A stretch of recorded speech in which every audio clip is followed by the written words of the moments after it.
നിന്നെ പറ്റി പറയേണ്ടി വരുമ്പോ എന്റെ ഡാഡി ഒരു ജോലിയും കൂലി ഇല്ലാത്തവൻ എന്നാ പറയാറ്. ഈ സിനിമയുടെ പുറകെ കിടക്കുന്നവരെ കൂലിയില്ലാത്തവരെന്ന് വിളിച്ചോ, പണിയില്ലാത്തവരെന്ന് വിളിക്കരുത്. നല്ല പണിയെടുക്കുന്നുണ്ട്, നല്ല പണി കിട്ടണമുണ്ട്. അതിൽ നിന്നും ഒരേ ഒരു ബെസ്റ്റ് ആര് കണ്ടെത്തും എന്നതാണ് ചോദ്യം.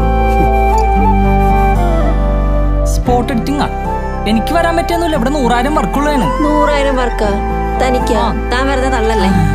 നീ സമാധാനമായിട്ട് ആലോചിക്ക്, നിനക്ക് നല്ലൊരു കഥ കിട്ടും. നിങ്ങൾ തമ്മിലും ഒരു ചേർച്ചയില്ല. അവൻ പാവം. തനിക്ക് അവളെ നന്നായി സ്നേഹിക്കാൻ പറ്റൂലോ അല്ലേ? കുട്ടിക്കാലം മുതലുള്ള എൻ്റെ സ്നേഹം. ലവ് ആൻഡ് റിവഞ്ച്, ഇതാണ് തീം.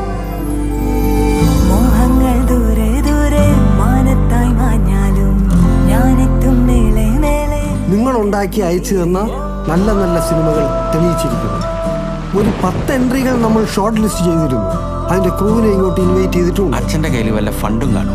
പള്ളി പണിയിലോ പെരുന്നാൾ ഫണ്ടോ സെമിത്തേരി ഫണ്ടോ അങ്ങനെ എന്തെങ്കിലും കുറച്ച് ദിവസത്തേക്കൊന്ന് അഡ്ജസ്റ്റ് ചെയ്യാനാ.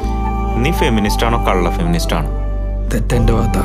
കുറച്ചുകൂടി നല്ല ഡെപ്തുള്ള ഷോർട്ട് ഫിലിം ഒക്കെ ചെയ്യണമായിരുന്നു. പി.കെ. അരവിന്ദൻ കമ്പനിക്ക് വേണ്ടി ആദ്യ സിനിമ ചെയ്യണ ആരാ?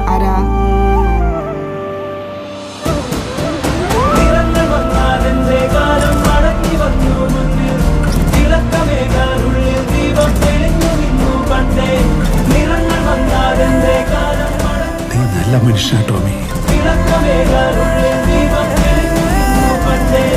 ഈ സ്നേഹം കൊണ്ട് മുറിവേറ്റവരൊക്കെ നല്ല മനുഷ്യരാ.